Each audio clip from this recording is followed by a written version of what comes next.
On what would have been Dr. King's 57th birthday, the Great Hall of the Hubert H. Humphrey Building overflowed with people who came to remember the great American best known as one of the founders of the civil rights movement of the 1960s. Dr. King was remembered through song and prayer. The Secretary of Health and Human Services was there to summarize what Dr. King accomplished before an assassin's bullet claimed his life 18 years ago. The ideals for which he stood and the ideals for which he prayed motivated millions of Americans to join his nonviolent movement that shattered segregation. The keynote speaker, Dexter Scott King, was the fourth and youngest son of Dr. King. In an emotional speech, he recognized the significance of the new holiday and of the man, his father, in whose honor it was created. For the first time in the history of this great nation, we are honoring a peacemaker, a designer and a messenger of nonviolence, a drum major for justice, love, and righteousness, who was a native son of America and who began his career as a civil rights leader in Montgomery, Alabama. Under his leadership, nonviolent protest brought about the greatest social change in the history of this country. His leadership lifted a heavy burden from this country.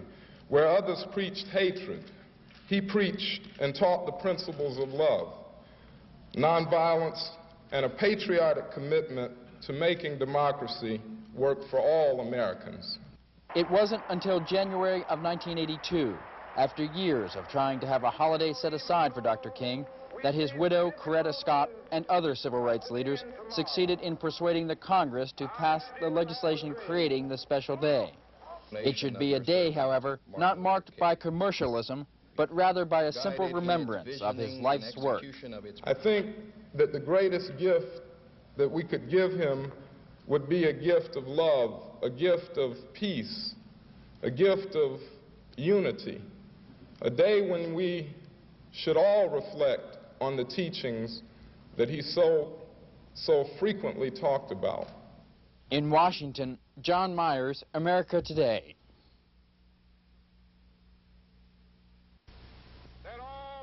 Perhaps the high point of Dr. King's drive to achieve civil rights was the moment he stood on the steps of the Lincoln Memorial on the Mall in Washington and spoke to the nation and the world. I have a dream that one day this nation will rise up and live out the true meaning of its creed. We hold these truths to be self-evident, that all men are created equal. 22 years later, officials of the National Park Service, which administers the Lincoln Memorial, have commemorated that special day with a wreath-laying ceremony honoring the slain civil rights leader. Director of the Park Service, William Mott, said there'd be other special tributes to Dr. King. Each of the 337 sites that comprise America's 80-million-acre network of national parks will offer the visiting public this week a special exhibition commemorating the contributions of Dr. King, sensitizing our society toward mutual understanding and respect, freedom and justice, love and peace. This occasion is appropriate, a day for our nation to reach out and pay tribute to a man who awakened the best qualities of the American spirit. From an empty podium, the words of Dr. King were repeated with a message that still stirred the onlookers at the ceremony.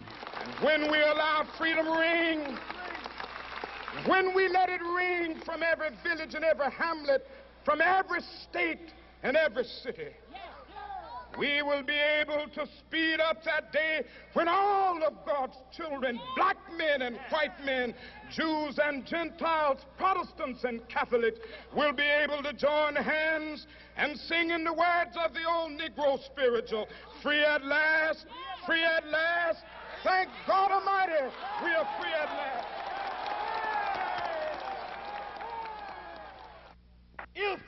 On the eve of Martin Luther King Jr.'s birthday, the Reverend Jesse Jackson revisited the dream of over 20 years ago. He warned students at Washington's Howard University not to get lost in nostalgia, but to remember that King's vision occurred during the turmoil of the 60s. We must resist this weak and anemic memory of a great man.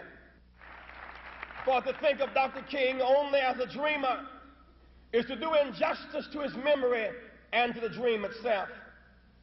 The so-called I Have a Dream speech right here in Washington on August 28, 1963, was not a speech about dreams and dreaming. Read the speech. He was describing nightmare conditions. He said, we paid our dues and been given a promissory note only to find out that it has bounced and come back marked insufficient funds. Jackson says American blacks are still paying their dues and that it's time to demand justice in the enforcement of voting rights legislation and in the way the Reagan administration makes its moral stances around the world. Jackson told the students they have the power to make changes. How do you observe his birthday? Register and vote. How do you observe it? Say no to drugs. Say no to alcohol. Say no to babies making babies. Say no to violence. Say no to apartheid. Say no to South Africa. That's how you honor him. Jackson says to remember Martin Luther King only as a dreamer is a disservice to the slain civil rights leader. The first official national celebration of King's birth, says Jackson, should remind all Americans they have a responsibility to eliminate social injustice in the U.S. In Washington, Bob Petrick for America Today. At the end of 1963, the country was mourning the death of President Kennedy, and civil rights leaders feared the movement would be set back. But the biggest victories were yet to come. On July 2, 1964, Martin Luther King stood behind President Johnson as the first part of the monumental Civil Rights Act was signed into law. Later that year, King won worldwide recognition as the youngest man ever to receive the Nobel Peace Prize. At home, President Johnson was lobbying Congress to pass the Voting Rights Act to end tactics designed to keep black voters away from the polls. And in Alabama, King led a 5-day march from Selma to Montgomery to press the voting rights cause with Governor Wallace.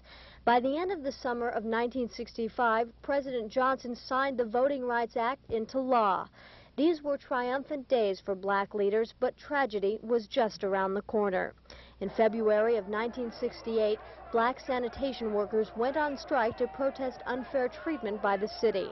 They called for an all-out work stoppage, and King was there to lead the demonstration.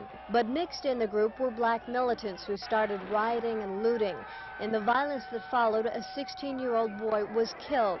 Many were hurt, and nearly 300 were arrested.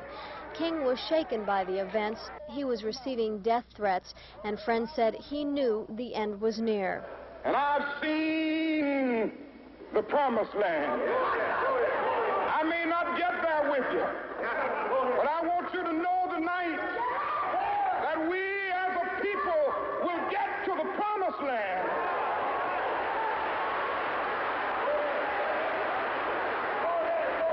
So I'm happy tonight. I'm not worried about anything. I'm not fearing any man. Mine eyes have seen the glory of the coming of the Lord.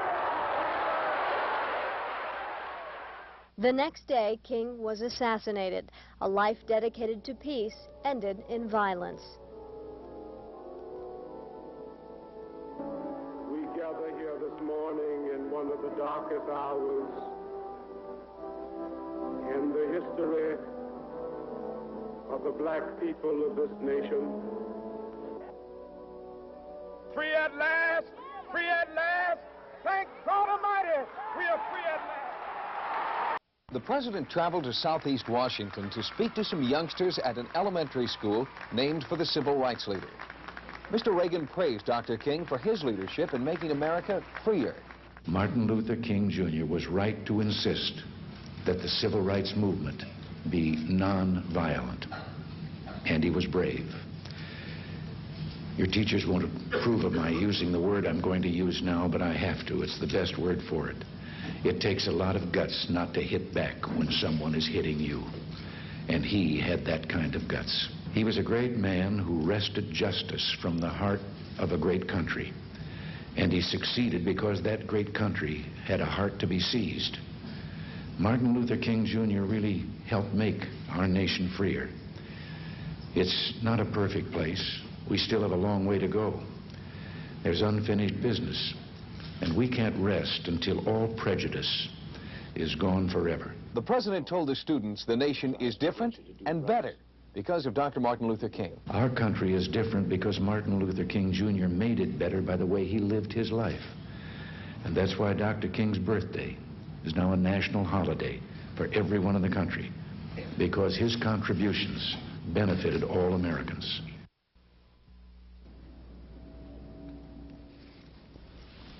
A bust of the slain civil rights leader, Dr. Martin Luther King, was unveiled in the U.S. Capitol. King is the first black American to have his sculpture in the Capitol. It took an act of Congress. A special House-Senate resolution was passed 5 years ago calling for the King bust. 200 sculptors wanted the assignment. Boston University professor John Wilson was selected. I tried to do something that not only was a physical likeness of him, but something that suggested some of the kinds of the intangible character of his personalities, his spirituality, his eloquence, and his sense of compassion for all people. The bronze bust, 1.5 times life-size, was cast at the Paul King Foundry in Rhode Island. Wilson says he selected the New England Foundry because he's worked with Foundry director Paul Cavanaugh in the past. He has done and cast a few other works of mine, and I found him a very knowledgeable person in this field. Wilson is pleased with the finished bust. He's convinced he's created a sculpture that people for all time will be able to understand what Martin Luther King meant when he said, "I have a dream." Stu Nagurka for America Today, Washington. One who marched with Dr. King in those years is former U.S. Ambassador to the United Nations, Andrew Young. Mr. Young is now the mayor of Atlanta, Georgia, and believes Dr. King's dream has been fulfilled. We're really celebrating the fact that this nation, that's made up of a great deal of diversity, people from many racial and cultural backgrounds, found a way to come together as one nation without violence. With Martin Luther King's leadership, we adopted a notion that we could redeem the soul of America, that we could make America respond to its black minority just as it had to other groups who had come to these shores as immigrants. And I think that we've done it with some degree of success. Dr. King would have been 57 years old last week. He commands us with his life and in his death that, yes, we should sit down at the table of brotherhood, not only as an American family, but in this world house. For injustice anywhere is a threat to justice everywhere.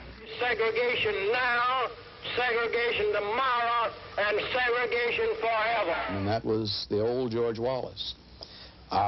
It kind of turned loose a reign of terror on people, and we felt that the only way you ended that reign of terror was to get a political system that was responsive to the citizens of a community.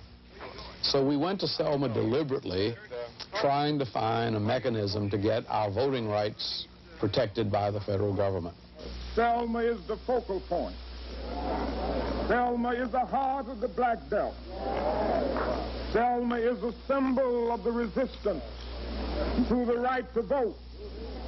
And for that reason, I will have to be here to march with you tomorrow morning in Selma. We've had in our area here outside agitation groups of all levels. We've had Martin Luther King, Martin Luther King. 20 years ago, I was a very young white man, 34 years old, and I was possibly what you would call a redneck that had come from a poor background, and I had fought the white structure, the old South, to get elected. And then all of a sudden, this whole thing hit Selma, the black movement, the Voting Rights Act, and I was thoroughly disgusted with it. Smitherman was a young mayor then who had very little influence. It was almost as though he'd been elected to kind of give a good image to the city.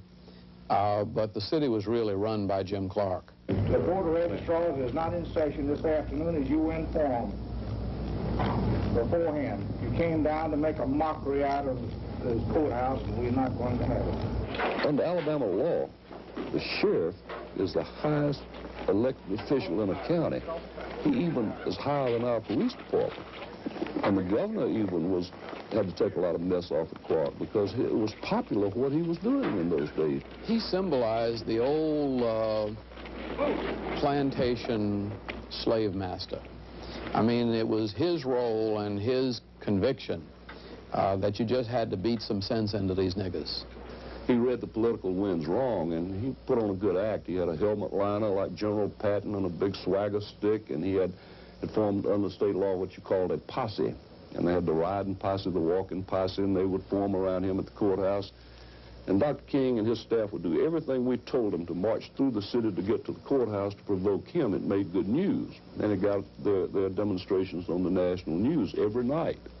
The purpose of our demonstrations was to state the case for the right to vote on camera. You can turn your back on me, but you cannot turn your back upon the idea of justice. You can turn your back now and you can keep the club in your hand, but you cannot beat down justice. And we will register to vote because as citizens of these United States, we have the right to do it. Well, Jim Clark lost his temper and beat C.T. Vivian on television. We did not anticipate that, nor did we deliberately provoke it. And of course, it did help our cause. I make no bones about that. Warren Wallace and Jim Clark showed on television what they were really doing. They created such a revulsion in the American people that it made it easy for us to get change.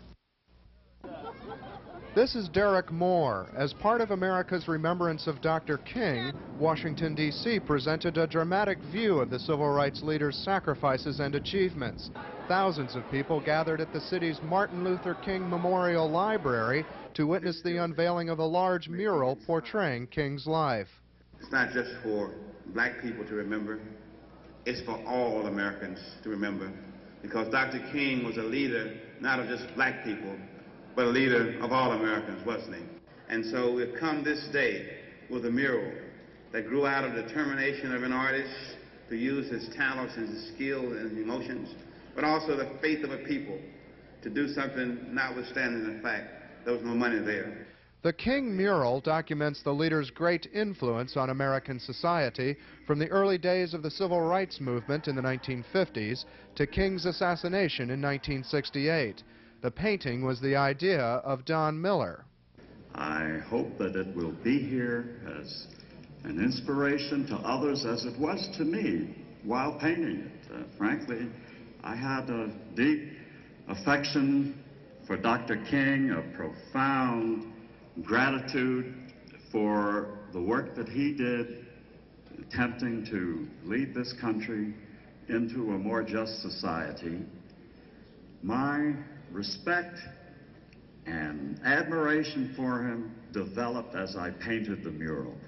The painting tells the story of the major events in King's life. The bus boycott, which first made King a national figure. The jail, where King wrote some of his most memorable thoughts. The March on Washington, when King delivered his "I Have a Dream" speech. The Nobel Peace Prize, which King received in 1964. The men and women who died in the struggle for civil rights. And finally, the gravestone in Atlanta, Georgia, which reads, "Thank God Almighty, I'm free at last."